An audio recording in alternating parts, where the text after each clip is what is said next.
د جګړې ناشځنه څېره.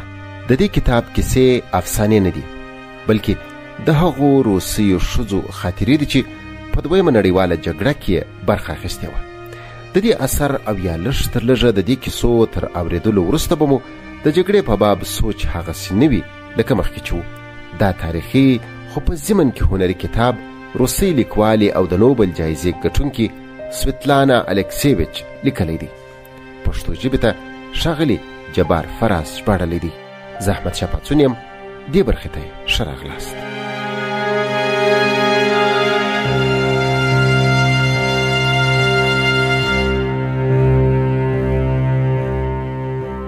زما خپله مور نه په یادېږي، صرف یو څو تت سیوري مې په حافظه کې پاته دي. کله ناکله یې د څېرې او ځینې وختونه یې د بدن یو تت تصویر ذهن ته راځي. په تېره بیا د هغو شیبو ده چې هغه به مې خواته راکږه سوه او یا به نږدې راته ناسته وه. د مور د ورکېدنې پر مهال زه 3 کلنه وم. پلار مې مسلکي پوځي و او په لیرې ختیځ کې یې دنده لرله. ما ته یې د آس سپرلي را زده کړه. دا یوازنی هغه تر ټولو ارزښتناک شی دی چې له ماشومتوبه مې په یاد دی او ډېره ترې اغېزمنه یم. پلار مې نه غوښتل چې د نازولو نجلو غوندې وروزل سم. له 5 کلنۍ څخه په لینګراد کې له خپلې عمه سره اوسېدم.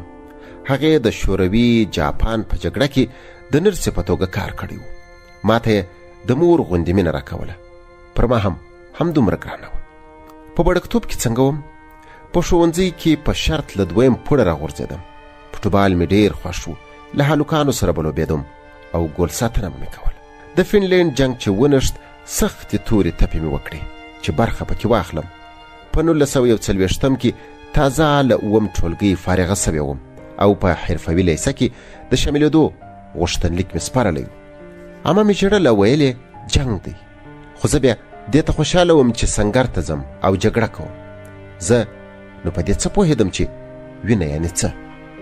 د ساتندویه ملیشو لومړی لښکر جوړ سو او موږ یو څو نجونې د روغتیا پالانو په توګه پکې واخیستو. عمه ته مې زنګ وواهه، ورته ومې ویل زه لومړی کرښ ته ځم. هغې په خشمین انداز راته ویل چټکه کور ته راسه، د غرمې ډوډۍ سړېږي. غوږۍ مې کښېښوده. وروسته مې ډېر زړه پر وسوځېد. ځان زښت بد راته وایسېد. د ښار محاصره پیل سوه. مطلب مې د لینګراد هغه وحشتناکه محاصره ده چې کابو نیم اوسېدونکي مړه سول. دغه مهال مې هغه په تن کمزور او بوډۍ عمه پکې یوازې اوسېده. هغه رخصتي مې اوس هم په یادېږي. کور ته د تلو اجازه یې راکړه. کور ته تر تګ وړاندې یو پلورنځي ته ورتاو سوم.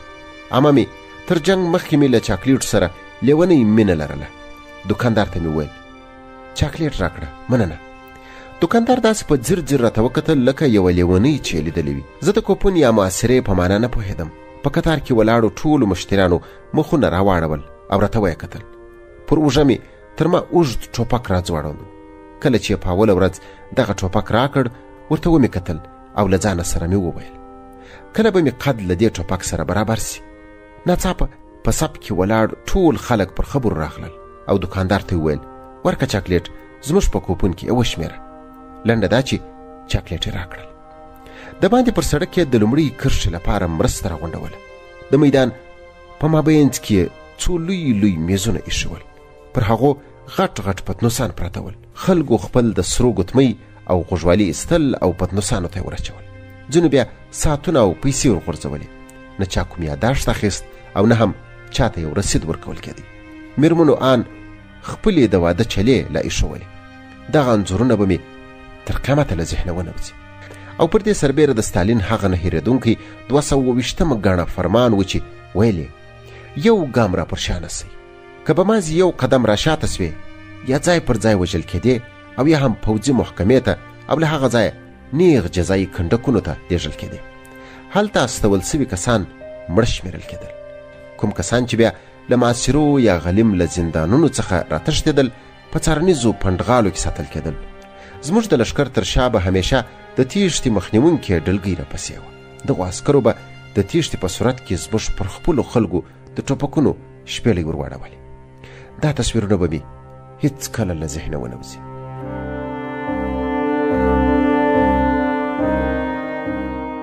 یو عامه لار تر باران وروسته لنده خشته او په خټو لړلې یو ځوان سرتیري ګونډه وهلې ناست و. عینکې یې په سترګو وې. خدای خبر ولې عینکې هره پله ښویېدلې او ده بیرته چابک ورپورته کولې. باران تازه درېدلی و. هغه د لینګراد او لوستی ځوان و. ټوپک یې ترې واخیست. ټول یې کتار ودرول. شاوخوا ټوله له باراني اوبو ډکو کډیانو نیولې وه. هغه پرله پسې زارۍ کولې، قسمونه یې خوړل او تورې تپې یې کولې چې ویې بخښي، ځکه مور یې له ده پرته بل هېڅ څوک نه درلود او یوازې پاتې ده. موږ ټولو د هر څه اورېدل. اخر په ژړا سو. له دې سره سم یوه توپنچه وډزېده او هلک پر تندي ولګېد. د دې سزا موخه نورو ته عبرت ورکول و. یعنې که د هر چا په زړه کې خیره پیدا سوه دغسې ورسره کېږي، ان که دا خبره د یوې دقیقې لپاره هم وي. دې فرمان زما غوندې یو ماشومې څخه د سترګو په رپ کې یو بالغ انسان جوړ کړ. په دې مسایلو باید نه غږېدلی. تر ډېره وخته مو خپلې خاطرې حتی په خپل ذهن کې لا نه راګرځولې. هو، له شک پرته بریالي سو، مګر په کومه بیه؟ او دې ارزښت ترلاسه کولو لپاره مو څومره ویرونکی قیمت پرې کړ. ټپیان دومره زیات ول چې اکثره به مو څو پرله پسې ورځې خوب نه کاوه. یو ځل 3 ورځې و شپې ویده نه سو. له ټپیانو یو ډک موټر یې په لاس راکړی و. روغتون ته مو وړل. هغوی مو منزل ته ورسول او تسلیم وکړل. له یو خوا چې بیرته راتلو پر لارې خوب وړی وم. په مرکز کې چې راکښېناستم ځان مې تر و تازه احساسوه. خو هغه نور بیا ټول خوبه وړي او د ستړیا تر درانه بار لاندې ول. کمیسار مې ولید. ورته ومې ویل کمیسار صاحب زه ډېره شرمنده یم. ولې؟ ځکه چې ویده سوم. چیرې؟ کیسه مې ورته تېره کړه. نو څه؟ دا خو دې ښه کړي دي. د دې خوبه وړو په کاروان کې لږ تر لږه یو پرسد او بیدار انسان خو را پیدا سو. مګر زه بیا هم شرمېدم او دا احساس د جګړې تر پایه راسره و. د روغتیایي چارو کنډک چلوونکو ډېر ښه چلند راسره کاوه. مګر زما د ترسد یعنې څارنې دنده ډېره خوښه ده. سپینه مې ورته ویل چې که اجازه را نه کړي نو په پټه به لومړی کرښې ته ترې وتښتم. نږدې وه د دغه ګواښ او له پوځي اصولو د سرغړونې په تور مې له ګونده وباسي. خو زه په کیسه کې نه وم او وتښتېدم. د ټټر لومړی غمی مې د زړورتیا مډال و.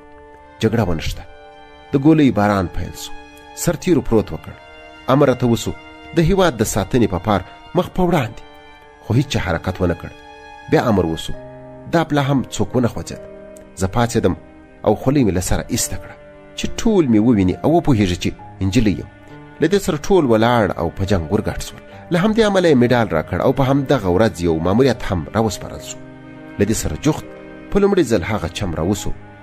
هغه په هره ښځه چې کېږي د وینو په لیدلو مې نارې کړې. زه زخمي سوی یم. زموږ په څارونکې ډله کې یو پوخ عمره روغتیا پال هم راسره و. هغه راڅخه وپوښتل پر کوم ځای؟ نه پوهېږم، خو وینې راڅخه روانې دي. دغه چې سر خلاص و نو د یو پلار په شان یې په ټوله کیسه وپوهولم. د جګړې تر پای ته رسېدو وروسته مې هم همدې څارنیزې دندې ته شاوخوا 15 کاله دوام ورکړ. هره شپه په خوبونو کې به مې هم همدا کیسې وې. کله به مې ټوپک مربۍ بنده کړې وه، ټک به یې نه کاوه، او کله بیا محاصره و چې له خوبه راوغورځېدم غاښونه به مې یو پر بل کلک نیولي وو. په ځان به نه پوهېدم چې چیرې یم، دلته که هلته. چې جنګ ختم سو ما 3 هیلې لرلې. لومړی دا چې نور پر سینه ونه څکېږم او په برېښنایي بس کې سپره سم.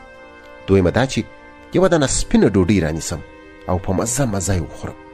درېیمه دا چې په یو سپین کټ تر تاوده توس لاندې ژور خوب وکړم. د توس رنګ هم سپین وي. البینا الکساندروپنا کانتیموروا، لومړی بریدمنه څارونکې.